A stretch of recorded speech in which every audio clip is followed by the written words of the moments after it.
Jayam Vishnupad Paramahamsa Parivrajakacarya Stotra Shat Srimad His Divine Grace Sri Bhaktivedanta Swami Srila Prabhupada Ki Jai Ananta Koti Vaishnava Vrinda Ki Jai Namacharya Srila Haridas Thakur Ki Jai Prem Se Kaho Sri Krishna Chaitanya Prabhu Nityānanda Advaita Gadadhar Shivasari Gaura Bhakta Vrinda Ki Jai Shri Shri Radha Krishna Gopinath Shyam Kun Radha Kun Giri Govardhan Ki Jai Vrindavan Dham Ki Jai Mayapur Dham Ki Jai Jagannath Puri Dham Ki Jai Ganga Mai Ki Jai Yamuna Mai Ki Jai Tulasi Devi Ki Jai Samved Bhakta Vrinda Ki Jai Nitai Gau Premanande.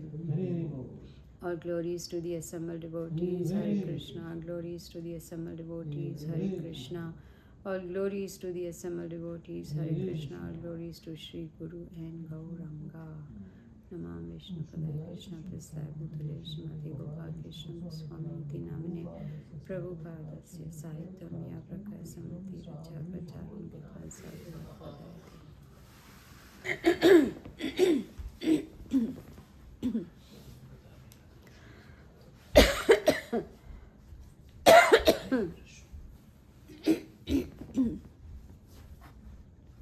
Recording in progress. Jaya Jaya Śrī Caitanya Jaya Nityānanda Jaya Advaita Chandra Jaya Gaura Bhakta Vrinda. Jaya Jaya Śrī Caitanya Jaya Nityānanda Jaya Advaita Chandra Jaya Gaura Bhakta Vrinda. Jaya Jaya Śrī Caitanya Jaya Nityānanda Jaya Advaita Chandra Jaya Gaura Bhakta Vrinda. Jaya Jaya Śrī Caitanya Jaya Nityānanda Jaya Advaita Chandra Jaya Gaura Bhakta Vrinda. Jaya Jaya Śrī Caitanya Jaya Nityananda Jaya Advaita Chandra Jaya Gaura Bhakta Vrinda. Jaya Jaya Śrī Caitanya Jaya Nityananda Jaya Advaita Chandra Jaya Gaura Bhakta Vrinda. So we are reading from Śrī Caitanya-caritāmṛta, chapter number 6, the glories of Śrī Advaita Ācārya of Adi Leela, verse number 1. Vande tam Śrīmad Advaita Ācāryam Adbhuta Cheshtitam Yasya Prasadad Agnyoapi Tat Svarupam Nirupayet. Translation by Srila Prabhupada. Srila Prabhupada Ki Jai. I offer my respectful obeisances to Śrī Advaita Ācārya, whose activities are all wonderful. By his mercy, even a foolish person can describe his characteristics. Om Ajnana-timirandasya Jnananjana Shalakaya Chakshurunmilitam Yena Tasmai Shri Gurave Namaha. So we are starting a new chapter today, which is going to give us knowledge about glories of Śrī Advaita Ācārya. We'll cover 1 through 15 today. So Krishnadas Kaviraj Goswami, we see in this very first verse, is offering his obeisances to Advaita Ācārya. And he's also giving us knowledge that his activities are wonderful. And only by the mercy of Advaita Ācārya, even a foolish person can describe the characteristics of Śrī Advaita Ācārya. Now, in this chapter, we come across this, what we sing just before the Caitanya-caritāmṛta, which is Jaya Jaya Śrī Caitanya Jaya Nityānanda Jaya Advaita Chandra Jaya Gaura Bhakta Vrinda.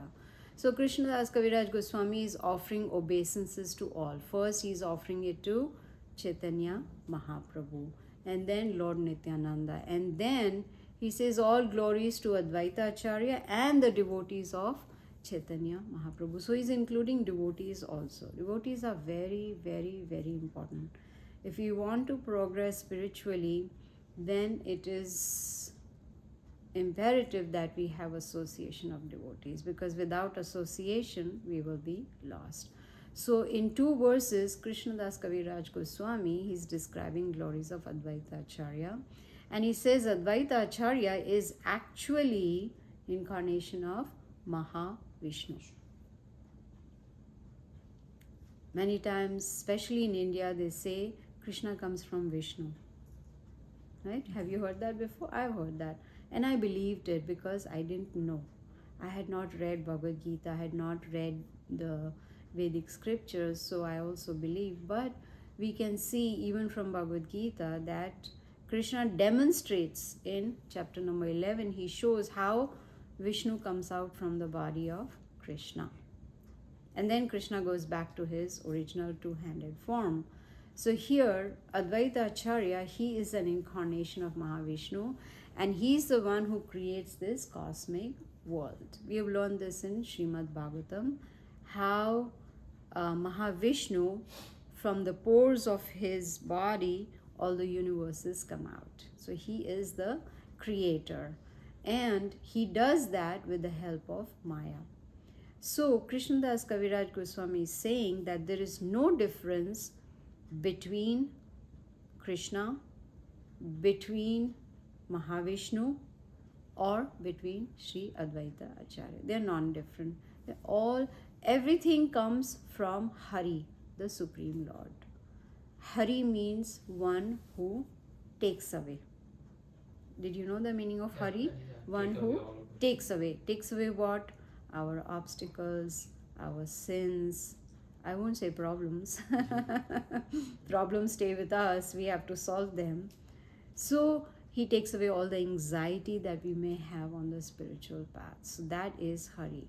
So, and he's called Advaita because he also teaches us devotional service. The purpose of Advaita Ācārya coming down on this earthly planet was to teach us how to worship Krishna, how to love him, how to perform devotion to him. And that's why he's called Ācārya, Advaita Ācārya. Ācārya means teacher, teacher who teaches by example. So he is the Lord, and he is also the incarnation of Lord's devotee. Is that confusing? Srila Prabhupada says, when we read Bhagavad Gita or Śrī-Caitanya-caritāmṛta, Srimad Bhagavatam, or any other Vedic scripture, we may find that, oh, this is something beyond my conception. I cannot understand. Then what should we do? What do you think we should do if there is any knowledge that's beyond our conception? Exactly. Approach a bona fide authority and learn from the bona fide guru. So this is what Srila Prabhupada has also taught us, that if we go through the guru in parampara and we understand through guru, sadhu and shastra, then we will be able to understand. So what is the purpose of Krishna expanding as Mahavishnu? Is to create. He creates, he maintains. How? With his external energy. And this all happens by his will. It's not that we decide, oh, now creation should take place. No. Only when Krishna decides, when he wills, when he has that desire, that's when all these unlimited forms are manifested. And then Mahavishnu enters into each universe. And Advaita Ācārya, he is the direct incarnation. And someone had asked me once a question, what is the difference between an incarnation and plenary part? Yes, right?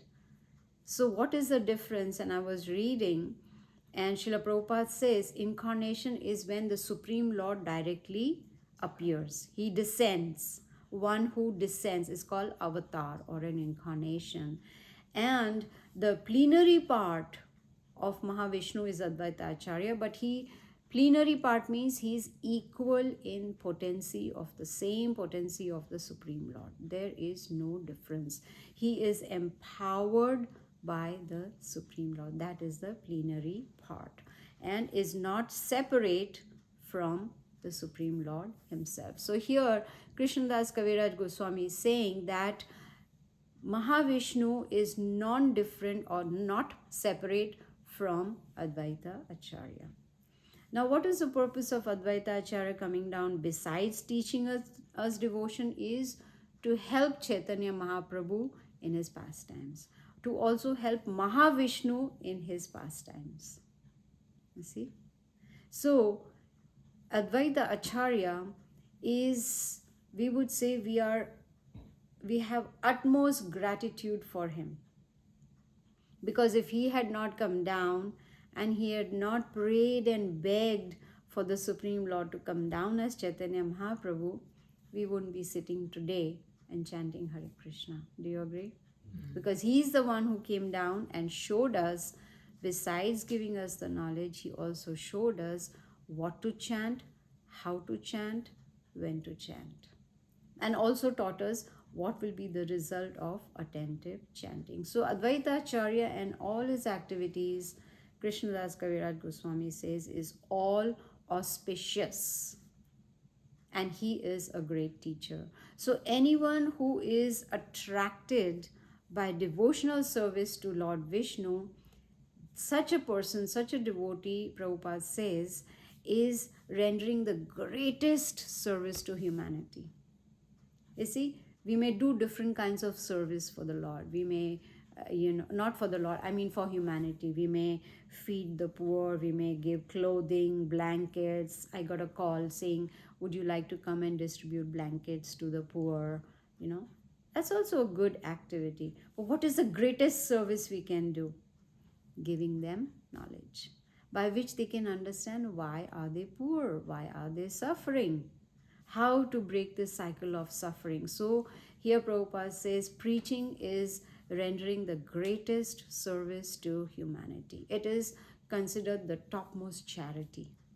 We may give millions of dollars, we may give a lot of clothes and food and build a hospital or a school or whatever we may do, but the greatest charity is giving this knowledge to others. To whom? To Pandits? Or to fully Krishna conscious devotees? No. To those who have no idea who they are, what are they doing in this material world, and how to break the cycle of birth and death. So giving knowledge by which we can liberate others. Those who do not accept Krishna consciousness is what Prabhupada is saying. Those who do not, they are bereft of liberation. They cannot liberate themselves. But there are some who like to come back because they think this material world is a clubhouse. It's so much fun, right? I can go trekking, I can go swimming, I can go, what else? Whatever, right? I can do so many things in this material world, right? Probably there's no trekking in spiritual world. I don't know. We were there before, but we've forgotten, whether all the, There is a Meru mountain, right? So exactly, so you can do trekking over there. That's right. Yes, there's Meru mountain. So there are some who are very happy. They feel they are happy. They think they are happy in this material world. They are very satisfied because they have a beautiful spouse. They have a beautiful home and nice cars, everything, nice job, lots of bank balance, and they have no miseries at all. I think they are fooling themselves, right? Because 7 miseries are there whether we are rich or we are poor. So Prabhupada is saying that those who do not understand the eternal function of living entity because of poor fund of knowledge, not that, it's because they don't have knowledge. And that knowledge, whatever they may have, he says may not be based on bona fide knowledge. So they may just believe whatever they have been taught. Like I was taught when I was little, I was taught by my mother that there are many gods. We had many gods in our temple room, and my father would say you have to pray to everybody. On Monday you should fast for Lord Shiva. On Saturday you should fast for Hanumanji. And so this is what I was taught based on the knowledge they had, right? But here the Vedic scriptures are clearly telling us we should not have blind faith. We should not follow the crowd, whatever others are doing. If there are a lot of people going to one place, doesn't mean it is the right place.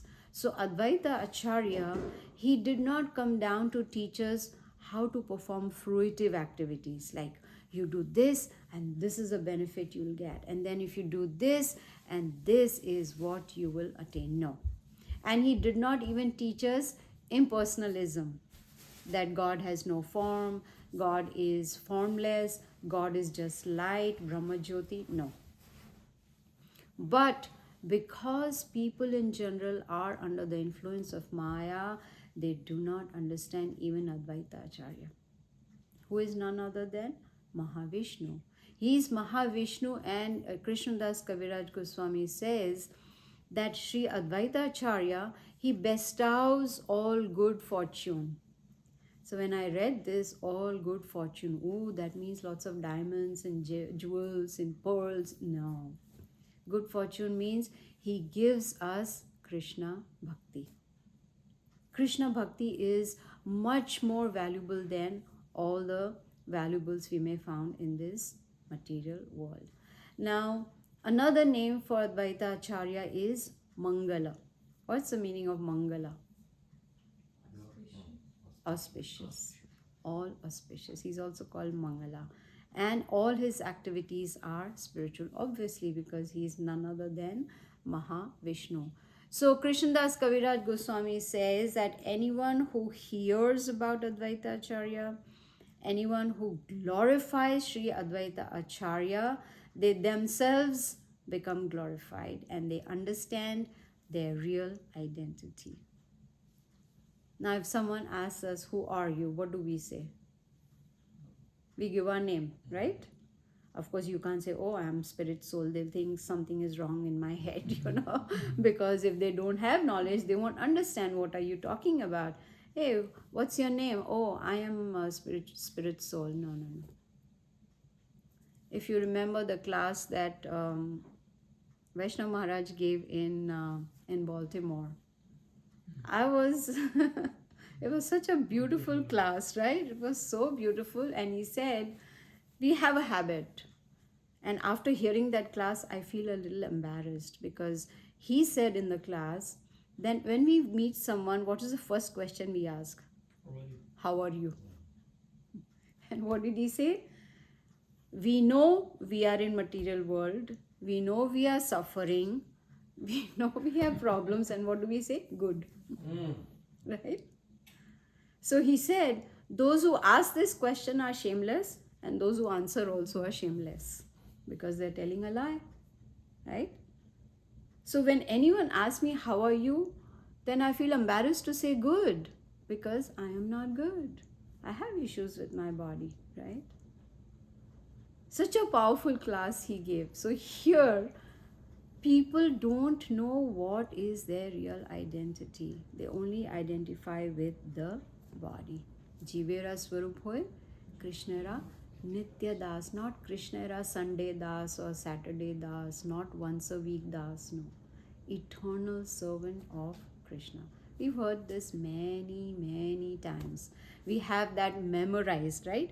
Anytime anyone starts with Jivera, we know how to finish it. Swarup hoy, Krishnara Nitya Das, right? We know it. That there's no need for anyone to tell this to us. But have we realized it? That is a big question mark, right?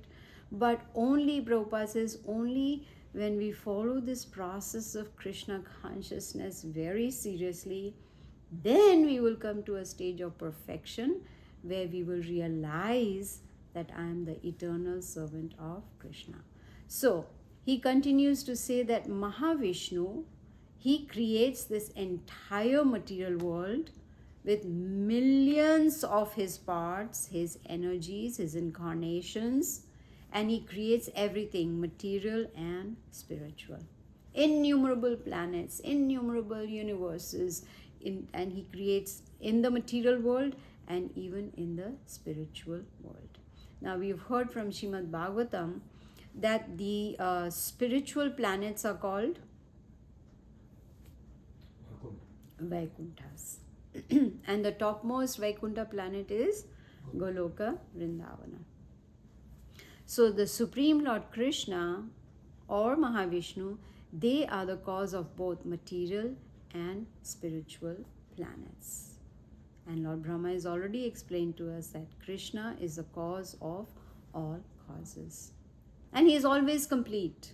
Krishnadas Kaviraj Goswami says he is always complete as energy and energetic. So this whole creation is caused by the energy of the Supreme Lord. Even in Bhagavad Gita, Krishna concludes that he is the source of all the energies and everything emanates from him. What is that verse from Bhagavad Gita chapter 10? Aham sarvasya prabhavo mataha sarvam pravartate. This whole material manifestation is caused just by the glance of Supreme Lord. In 9th chapter of Bhagavad Gita, Krishna says, Maya dakshena prakriti suyate sa characharam hetu nanina kanteya jagati parivartate. That just by glancing at material nature, everything comes into existence. The creation takes place. And unfortunately, most living entities get entangled and entrapped in this material world. But the Shastras, they are giving us knowledge how to disentangle ourselves. Yagnathat karma nyakta lokoyam karma bandhanaha tad artham karma kanteya mukta sangha samaj. Mukta. If we want mukti, then we have to perform all our activities for the pleasure of the Lord. There's no need, Prabhupada says, there's no need for us to waste time. I met someone in Baltimore and she told me that I have joined Sanskrit classes because I want to learn Sanskrit. So my question was, why would you want to learn Sanskrit? So she said, so that I can understand these verses and also, relish them, that's all. You heard that? Yes. I mean, I heard from somebody to relish more of these. More of these, yes. But she wanted to compare with what Prabhupada has translated. So I said, that's a waste of time. You're wasting your human form of life. A Sanskrit scholar who's called Bhakti Vedanta, he's got the title of Bhakti Vedanta. He is considered the greatest Sanskrit scholar in India. So he's already done all the research. Why would you want to waste your human form of life to learn Sanskrit? How long do you think it takes to learn Sanskrit? Years. Many, many years, right? So when we've already got a plate full of fruits, why would we want to go and create a garden and grow some fruits and then try to pluck them and eat? No, you have already got it in your hand, a plate full of fruits. Just relish them. And Prabhupada in one of the lectures, he said clearly, you don't have to learn Sanskrit. Whatever I gave, Yes. I gave one by one translation. Mm-hmm. If you learn that much, you are good enough. Exactly. You don't need to go Exactly. like special classes for this. Yes. He said it very clearly Mm-hmm. in our lecture. Because during that time, I think most of the devotees, they want to become a PhD holders and they want to In convert Sanskrit, yes, Sanskrit. And he said yes, yes, exactly. And also Prabhupada said, if we are unable to memorize the Sanskrit shloka, if we memorize just the translation in English, that's sufficient. That we can say, oh, chapter 2, verse 14, Krishna says that just like the summer and winter season come and go, similarly happiness and distress comes and goes. Simple. We may not know matra sparshastu kaunteya. We may not know. That's okay. Just the translation is sufficient. Why? Because that helps us in preaching, giving this knowledge so that the other person thinks, yes, this person knows it, right? It's not just randomly speaking. So here we learned in the beginning of the class that charity, the topmost charity is giving this knowledge to others. So here Krishnadas Kaviraj Goswami is reminding that people get entrapped and conditioned in this material world, but instead of wasting time, one should take up this process of Krishna consciousness very seriously. Now the purport to verse 14 and 15 is very elaborate. I was reading over and over again, so when you have time, please go through it. It's talking about Sankhya philosophy. and I am not expert in Sankhya philosophy, so I will not be able to explain it to you. But when you go home, you please read the purport of verse 14 and 15. Not now, but once you go home. Because otherwise I'll be speaking to the walls, right? You'll be reading and I'll be speaking to the walls. So, but basically it's talking about Sankhya philosophy. So if you read the purport thoroughly, then you will, it's important to have this knowledge also, because someone may ask us a question, hey, what is Sankhya philosophy? And then we'll like, I'm not sure, let me go read. Right? But it's very elaborate. But the main point is that even though one may be chanting, reading, hearing, associating, doing seva in the temple, preaching, prasadam, everything, do you think this is sufficient? In a way it is sufficient, but we still need the mercy of Guru and Krishna. And that will come only when we have, embarked on this spiritual path with all sincerity and seriousness. This all is sufficient, that we just chant, we hear, we do seva, we go to the temple, we preach, we read, we eat only Krishna prasadam, sufficient. Now in the Bhagavad Gita, we have learned that Krishna is the Supreme Personality of Godhead. He is the cause of all causes. He is the Purusha. He is the sanctioner. He creates everything, yet he is aloof. He does not get involved, right? He does not get entangled. We've learned all this, and same thing Krishnadas Kaviraj Goswami is repeating. Now we may say, oh, I've already learned that. I've even learned that in Srimad Bhagavatam. Why am I hearing it again in Caitanya-caritāmṛta? Because we forget. I am 100% sure, including me, all of us, we've forgotten what was the first verse about. Yes? Even I forgot. Advaita Ācārya, glorification Oh, of Advaita yeah, Ācārya. that is the name of the chapter. The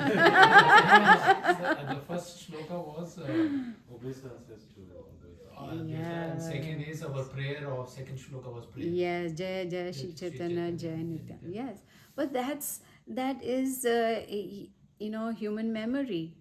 It doesn't, it's very, very short-lived. So all the more reason that we have to hear again and again. And here Krishnadas Kaviraj Goswami is saying that Krishna is a creator, yet he is aloof, he doesn't get entangled. And if one understands, I am not this body, everything else will fall in place. That is a basic knowledge of Bhagavad Gita. I am not this body. We have heard this, we preach this to others, right? But the big question, $1 million question is, have I realized it? When I wake up in the morning, do I say, I'm not this body, I am the spirit soul. And my eternal position is to serve Krishna, to chant the holy names and become perfect. The first thing that comes to mind is, what is for breakfast today? Right? What should I cook for my family today? If you remember, I told you about Mr. Shah in Mumbai, right? Mr. Shah, you remember Mr. Shah in Mumbai? We used to go to a suburb. We used to travel almost 1.5 hours in Mumbai, Nalasopara. Yes, we used to go there because there was this very enthusiastic family, Mr. Shah. And we had met them how? When we bought that small house there, we thought it will be like a weekend getaway kind of thing, right? So when we went there, we thought, oh, Janmashtami is coming, so let us go house to house. There it's allowed. Here you can't do house to house. You can do probably, I don't know, but it is dangerous. There you can just go knock on the door. So we went house to house, and there were maybe 600 flats, 600 apartments in that complex. And so we went there to invite them for Janmashtami. Please come, Janmashtami celebration is there, and we will have nice prasadam. Imagine, almost 100 people came. Yes, because prasadam. Imagine me making alone, myself making, and that day I think I had made vegetable biryani, it's just so easy to make, all those. So, but from that group, we found 2 families, very, very serious and sincere. One was Mr. Shah, and then another was a South Indian family. I don't remember their name, but now that South Indian family, one son, he got initiated, and his mother got initiated, but his elder brother, he died of cancer when he was very young, maybe 27 or something. But this Mr. Shah, very serious, they started a class in their house once a week. And we were so happy then. Devotees from temple, Bhayandar temple, right? ISKCON Bhayandar, they would come and they would also give a class over there. So Mr. Shah was very, very fond of food, eating, very attached to food. He was chanting 16 rounds. So he, in the morning before going to work, he would give the menu to his wife for the day. Yes, he would give that, and he wanted the whole feast. Like there has to be dal, rice, 2 sabjis, there has to be puri or roti, then there has to be a fried, excuse me, there has to be papad, salad, raita, and 2 sweets. Every day. Hare Krishna. I know. Close to Chappan Bhog.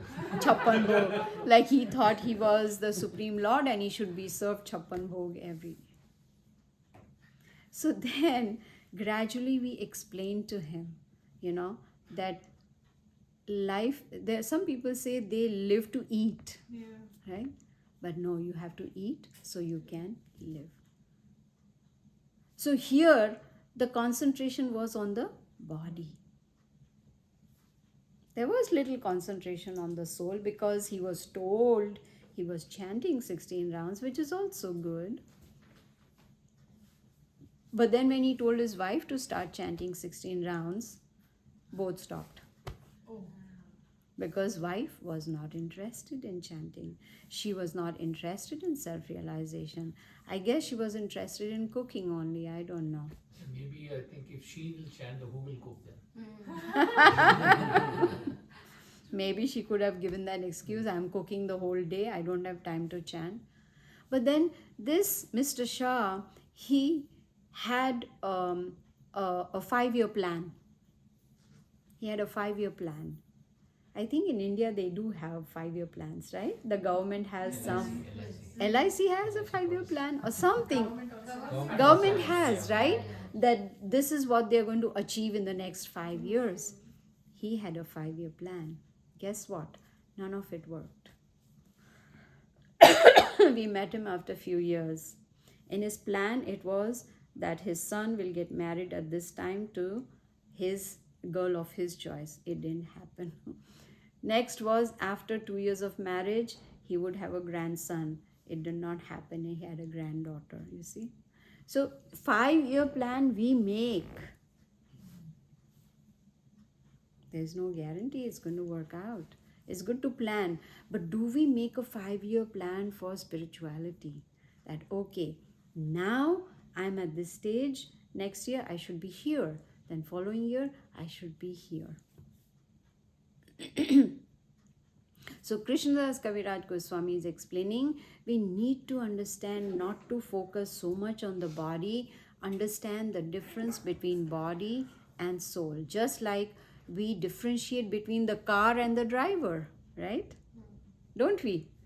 Car doesn't move without the driver. Similarly, the body doesn't move without the soul.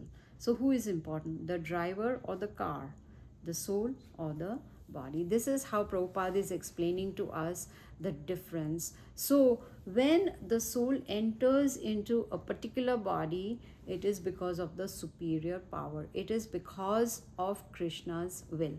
Based on our past activities, our karma, we get inside a particular body, in a particular family, in a particular city, country, whatever we may call.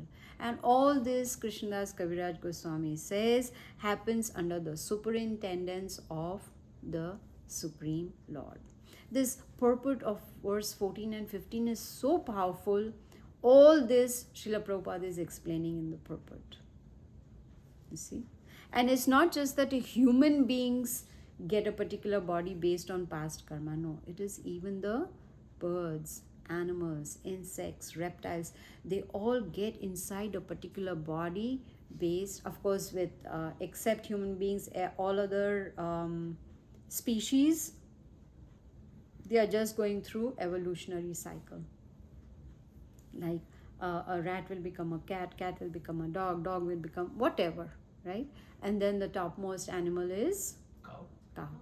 And after cow comes human being. So everybody goes through evolutionary cycle, but we human beings, we go into a particular body based on our past activities. So who is the cause? When we go into a particular body, who is the cause? We are, right? That's what we need to understand. Prabhupada gives a nice example. It's important to understand the cause. He explains that a woman, she conceives, the child is growing in her body, and she delivers the child. Who's the cause?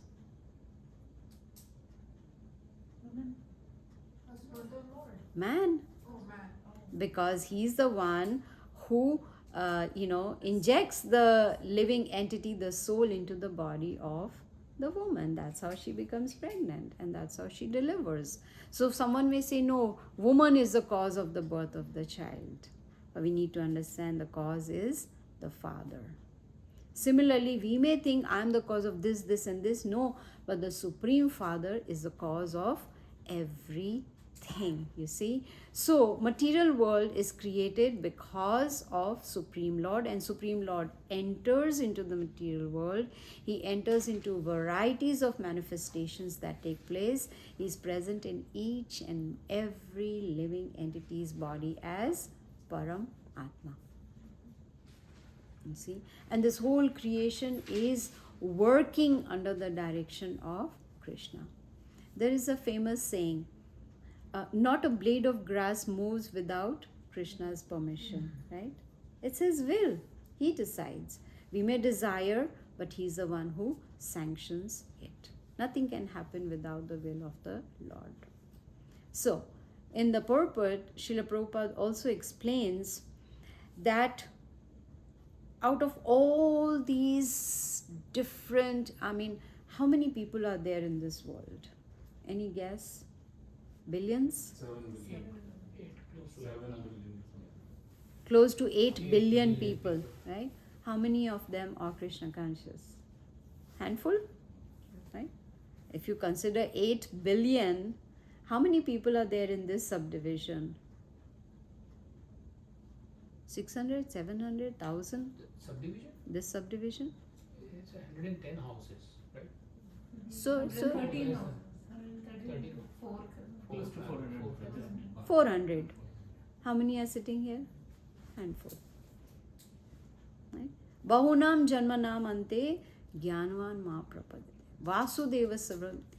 Samahatma sudurlabha. Such a soul is very rare who understands Krishna Vasudev is all in all, who is interested in spirituality, who understands that I am not this body. Such a soul is very, very rare. So we sitting here today and those on Zoom and Facebook, we are very, very fortunate. Why? Because we have access to this knowledge. We have access to the Guru Parampara. We have understood, or at least trying to understand, the purpose of human form of life. So, since we have this great opportunity, we should make best use of it. Prabhupada says, let us surrender to Krishna. Let us remove all the contamination from the heart, the mind, the senses, the intelligence. Remove all the contamination. And the easy way to do that is chanting the holy names of the Lord. Hare Krishna, Krishna Krishna, Hare Hare, Hare Ram, Ram Ram, Hare Hare. And when we do this in association of devotees, then we get more power.